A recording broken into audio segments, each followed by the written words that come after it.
प्यारे बच्चों, एक बार पुनः स्वागत है आपका एचडीएस विद्यापीठ ऑनलाइन क्लास में। मैं सुनील कुमार सिंह आज आपको कक्षा 5 का विषय हिंदी पढ़ाऊंगा, जिसका अध्याय है 10। शीर्षक है मैं और मेरा देश। शीर्षक है मैं और मेरा देश। प्यारे बच्चों, इस पाठ के लेखक हैं कन्हैया लाल मिश्र प्रभाकर।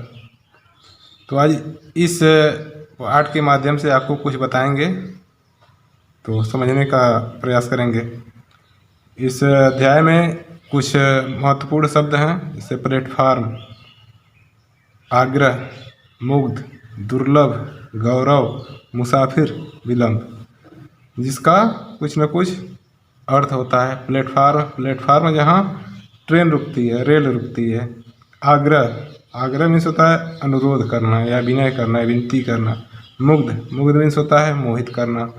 दुर्लभ का होता है कठिनाइयों से मिलने वाली जो भी चीज़ें होती हैं। गौरव मीन्स होता है सम्मान या बड़प्पन। मुसाफिर यात्री को कहते हैं। विलंब मीन्स देर होता है। ठीक है बच्चों, तो देखिए इस पाठ के माध्यम से आपको कुछ बताने जा रहे हैं। हमारे देश के महान संत स्वामी रामतीर्थ एक बार जापान गए थे। हमारे देश के एक महान संत स्वामी रामतीर्थ जापान गए थे। वे रेल में यात्रा कर रहे थे। किस में यात्रा कर रहे थे? रेल में, ट्रेन से। एक दिन ऐसा हुआ कि उन्हें खाने को फल न मिले। वे ट्रेन से जा रहे थे और उन्हें खाने के लिए फल नहीं मिले। उन दिनों फल ही उनका भोजन था। जिस दिन की बात है उन दिनों उनका भोजन फल ही था। हो सकता है वे फलाहार पे रहे हों या उपवास पे रहे हों। ठीक है, तो उन्हें फल नहीं मिला। गाड़ी एक स्टेशन पर ठहरी। गाड़ी एक स्टेशन पे रुकी। वहाँ भी उन्होंने फलों की खोज की, किंतु पा न सके। वहाँ भी फल खोजने लगे, लेकिन मिला नहीं। उनके मुंह से निकला, क्या निकला? जापान में शायद अच्छे फल नहीं मिलते। उनके मुंह से क्या निकला? कि शायद जापान में अच्छे फल मिलते ही नहीं हैं। एक जापानी युवक प्लेटफार्म पर खड़ा था। एक वहाँ का जापान का लोकल, ठीक है, वहाँ का रहने वाला बासिंदा, एक युवक वहाँ पे, एक लड़का वहाँ पे खड़ा था। उसने ये शब्द सुन लिए। क्या शब्द? कि जापान में शायद अच्छे फल नहीं मिलते हैं। सुनते ही वह भागा और कहीं दूर से एक टोकरी ताज़े फल ले आया। वो दौड़ते हुए गया, भागते हुए गया। जब उनकी बातें ये सुना कि जापान में अच्छे फल नहीं मिलते हैं, तो वो जब ये बात को सुना तो दौड़ते हुए गया और एक टोकरी ताज़े फल ले आया। उसने वे फल स्वामी रामतीर्थ को भेंट किए और कहा, लीजिए, आपको फलों की ज़रूरत थी। उसने वे फल जो लाए थे, उसकी टोकरी स्वामी रामतीर्थ को भेंट किए और कहा, लीजिए, आपको फलों की ज़रूरत थी। स्वामी जी ने समझा यह कोई फल बेचने वाला है। स्वामी जी क्या समझे? कि यह कोई फल बेचने वाला आदमी है। उन्होंने उसे फलों के दाम पूछे, पर उसने दाम लेने से इनकार कर दिया। उन्होंने जब यह समझा कि कोई फल बेचने वाला शायद है, मेरी बातें सुनकर वो फल की टोकरी ले आया, तो सबसे पहले उन्होंने उन फलों के दाम पूछे और उस युवक ने उसके दाम लेने से इनकार कर दिया। बहुत आग्रह करने पर उसने कहा, आप इनका मूल्य देना ही चाहते हैं तो अपने देश में जाकर किसी से यह न कहिएगा कि जापान में अच्छे फल नहीं मिलते।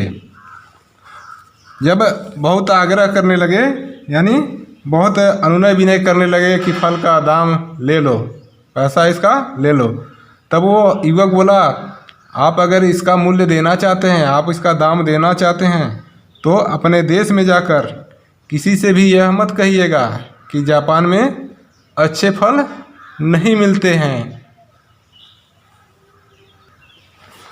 स्वामी जी युवक का यह उत्तर सुनकर मुग्ध हो गए। स्वामी जी जब युवक का उत्तर सुने तो वे बहुत ही प्रसन्न हुए, बहुत ही खुश हुए।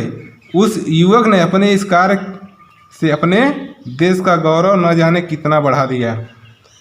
युवक जो कार्य किया उसके कार्यों से क्या हुआ, उसके देश का मान सम्मान कितना बढ़ गया। ठीक है, इस गौरव की ऊंचाई का अनुमान दूसरी घटना सुनकर ही पूरी तरह से लगाया जा सकता है। इस गौरव, ठीक है, इस गौरव का अनुमान दूसरी घटना है एक, उसको सुनकर पूरी तरह से लगा सकते हैं। किसी देश का एक युवक जापान में शिक्षा लेने आया। किसी दूसरे देश का युवक जापान में पढ़ने आया। ठीक है, एक दिन वह सरकारी पुस्तकालय से कोई पुस्तक पढ़ने के लिए लाया। एक दिन वह पुस्तकालय गया और वहाँ से कोई पढ़ने वाला पुस्तक लेकर आया, किताब लेकर आया। इस पुस्तक में कुछ दुर्लभ चित्र थे। उस पुस्तक में, जो पुस्तक लाया था पुस्तकालय से, उस पुस्तक में कुछ बहुत ही कठिनाइयों से मिलने वाले चित्र थे। इन चित्रों को उस युवक ने पुस्तक में से निकाल दिया और पुस्तक वापस कर दी। वह युवक जब देखा कि यह तो बहुत मुश्किलों से मिलने वाला चित्र है, तो उसने क्या किया, उस किताब से, उस पुस्तक से उन चित्रों को फाड़ कर निकाल लिया और पुस्तक वापस पुस्तकालय में जमा कर दिया। किसी जापानी विद्यार्थी ने उसे देख लिया और पुस्तकालय को उसकी सूचना दे दी। कोई वहाँ का लोकल स्टूडेंट था, कोई वहाँ का पढ़ने वाला, लोकल का रहने वाला कोई विद्यार्थी ये काम करते हुए उनको देख लिया, उस लड़के को देख लिया और उसकी सूचना किसको दी, पुस्तकालय के जो अधिकारी सुपरिटेंडेंट होते हैं उनको सूचना दी। पुलिस ने तलाशी लेकर वे चित्र उस विद्यार्थी के कमरे से बरामद किए और उस विद्यार्थी को जापान से निकाल दिया गया। जब पुलिस को भी इस घटना के बारे में जानकारी हुई तो उसने उस चित्र को उस विद्यार्थी के कमरे से खोजबीन कर बरामद कर लिया और उस विद्यार्थी को क्या सज़ा मिली कि उसको जापान से ही निकाल दिया गया। अपराधी को दंड मिलना ही चाहिए, पर मामला यहीं तक नहीं रुका और उस पुस्तकालय के बाहर बोर्ड पर लिख दिया गया कि पुस्तकालय में इस विद्यार्थी का प्रवेश तो वर्जित है ही, उसके देश के निवासियों का भी प्रवेश वर्जित है। अपराधी को दंड तो मिलना ही चाहिए, जो अपराध करता है उसको सज़ा मिलनी ही चाहिए, पर यह मामला यहीं तक नहीं रुका और क्या हुआ, उस पुस्तकालय के गेट के बाहर बोर्ड पर लिख दिया गया कि इस पुस्तकालय में उस व्यक्ति का आना एकदम सख्त मना है। और इतना ही नहीं, बल्कि उसके देश के जो भी निवासी हैं, उसके देश से आए हुए जितने भी विद्यार्थी हैं, उनका प्रवेश भी यहाँ वर्जित है, निषेध है। ठीक है, जहाँ एक युवक ने अपने काम से अपने देश का सिर ऊंचा किया था। ठीक है, जहाँ एक युवक अपने काम से, यानी जो फल लेकर आया था स्वामी जी के लिए, अपने देश का नाम रखने के लिए कि हमारे देश की बदनामी ना हो दूसरे जगह जाकर, जहाँ एक युवक अपने देश के लिए इतना कुछ किया, वहीं दूसरे युवक ने अपने काम से अपने देश के मस्तक पर कलंक का ऐसा टीका लगाया जो न जाने कितने वर्षों तक संसार की आंखों में उसे लांछित करता रहा। और दूसरा युवक अपने देश के पर ऐसा कलंक का टीका लगाया जो न जाने कितने वर्षों तक संसार में, यानी पूरे विश्व में सबकी आंखों में खटकता रहा। ठीक है, यानी घृणा का पात्र बना रहा। हम यह समझ लें कि हमारी हीनता और श्रेष्ठता का संबंध देश की हीनता और श्रेष्ठता से जुड़ा हुआ है। हम भी यह जान लें, ठीक है, हम भी समझ लें कि हम अगर अच्छा करेंगे तो हमारे देश का भी नाम होगा, बुरा करेंगे तो हमारे देश की भी बदनामी होगी। ठीक है, अगर हम अच्छे हुए तो हमारे देश का भी भला होगा और बुरे हुए तो देश का नुकसान होगा। जब हम कोई हीन या बुरा काम करते हैं तो हमारे माथे पर ही कलंक का टीका नहीं लगता, बल्कि देश का भी सिर नीचा होता है और उसकी प्रतिष्ठा गिरती है। ठीक है बच्चों, जब हम कोई गिरा हुआ काम करते हैं या गलत काम करते हैं तो केवल हमारे ही माथे पर कलंक का टीका नहीं लगता, यह हमारे देश के ऊपर भी कलंक लगता है और देश का भी सिर नीचा होता है, उसकी प्रतिष्ठा भी गिरती है, बदनामी होती है। जब हम कोई श्रेष्ठ कार्य करते हैं तो उससे हमारा सिर ही ऊंचा नहीं होता, बल्कि देश का सिर भी ऊंचा होता है और उसका गौरव बढ़ता है। जब हम कोई अच्छा कार्य करते हैं तो सिर्फ हमारा या हमारे माँ बाप का सिर ही गर्व से ऊंचा नहीं होता है, बल्कि देश का भी सिर ऊंचा होता है, उसका भी मान सम्मान बढ़ता है। इसलिए हमें कोई ऐसा कार्य नहीं करना चाहिए जिससे देश की प्रतिष्ठा पर आँच जाए। तो बच्चों, हमें ऐसा कोई भी काम नहीं करना चाहिए जिससे हमारे देश पर या हमारे माँ बाप के ऊपर, ठीक है, उनके प्रतिष्ठा पर कोई उंगली उठाए, कोई आँच आए, ठीक है। क्या आप चलती रेलों में, मुसाफिर खानों में, क्लबों में, चौपालों पर या मोटर बसों में कभी ऐसी चर्चा करते हैं कि हमारे देश में यह नहीं हो पा रहा है? तो बच्चों, क्या आप चलती रेलों में, ट्रेनें हैं, चलते हुए ट्रेन में बैठे हैं या मुसाफिर खानों में, ठीक है, जहाँ यात्री लोग रुकते हैं, क्लब में जहाँ मनोरंजन के लिए जाते हैं, चौपालों में जहाँ 4 लोग बैठे होते हैं, और मोटर बसों में या गाड़ियों में कभी ऐसी चर्चा करते हैं कि हमारे देश में कोई काम ऐसा है जो नहीं हो पा रहा है, या वह नहीं हो पा रहा है, यह गड़बड़ है, यह परेशानी है कि यह नहीं हो पा रहा है, वह नहीं हो पा रहा है, यह गड़बड़ है, यह परेशानी है। क्या ऐसी चर्चाएं करते हैं?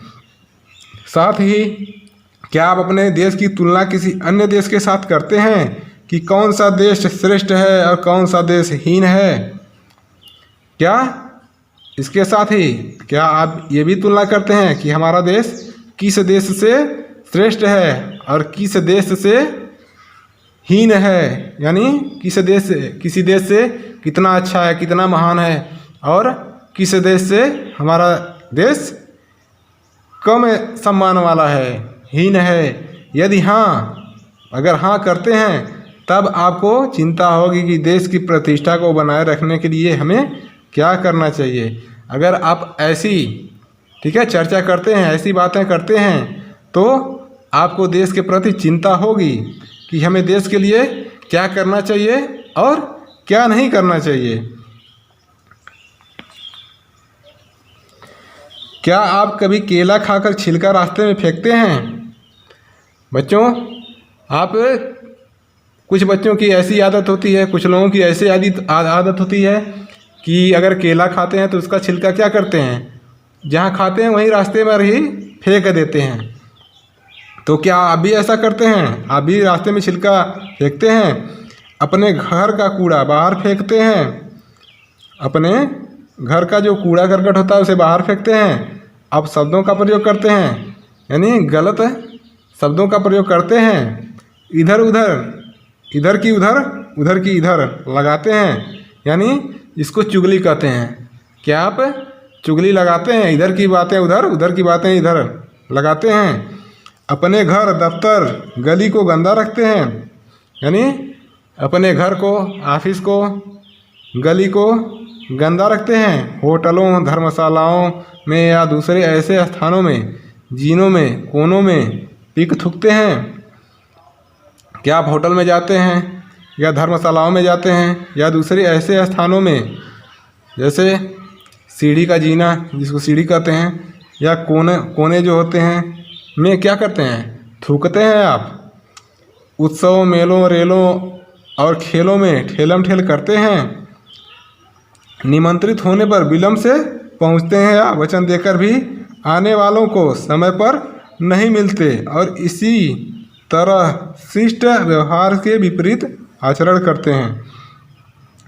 या जैसे कहीं उत्सव में, मेले में जाते हैं तो लगते हैं धक्का मुक्की करने, ठीक है। निमंत्रित होने पर कहीं आपको अगर आमंत्रण मिला है तो विलंब से पहुंचते हैं या कोई वचन देकर काम नहीं करते हैं समय पर। तो या इसी तरह के जो शिष्ट हैं उसके उल्टा व्यवहार करते हैं, ठीक है। यदि आपका उत्तर हाँ है तो आप के द्वारा देश के सम्मान को भयंकर आघात लग सकता है।